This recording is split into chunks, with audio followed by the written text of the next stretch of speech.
أعزائي المشاهدين، لو فاكرين إنكم قاعدين قدام التلفزيون متفرجين، أحب أقول لكم إنكم غلطانين، لأن مع وجود التلفزيونات الجديدة أصبحتوا أنتوا المذيعين. أيوة، يعني بمعنى أصح لو عندكم تلفزيونات من الجديدة الذكية، كل حاجة بتعملوها بقت مسموعة ومرئية. Your TV can watch you. Show us how that works.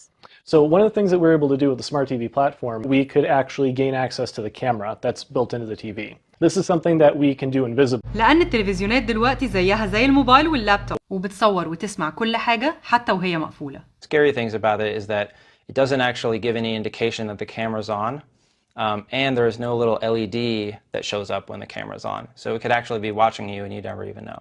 والأخطر من كده لو انتوا بتستخدموا التلفزيونات عشان تعملوا أي تصفح بنكي، واللي ممكن بإحدى طرق الاختراق يوصلوكم بصفحة مشابهة للصفحة البنكية وياخدوا كل بياناتكم. حقيقة أشهر شركات الأجهزة دي ما أنكرتش الموضوع، وقالوا إن على قد ما خصوصية المستهلك تهمهم، بس ما فيش أي حاجة متوصلة بالإنترنت آمنة 100%. Television sets would have a device to enable this. TV set would not have to be on in order for this to be operative. طب والحل إيه؟ أول حاجة ما تحطوش التلفزيونات في أماكن خصوصية. تاني حاجة تفصلوا التلفزيونات الذكية من الإنترنت لو انتوا مش بتستخدموها. تالت حاجة تتأكدوا من استخدام Secure Connection وويب سايتس.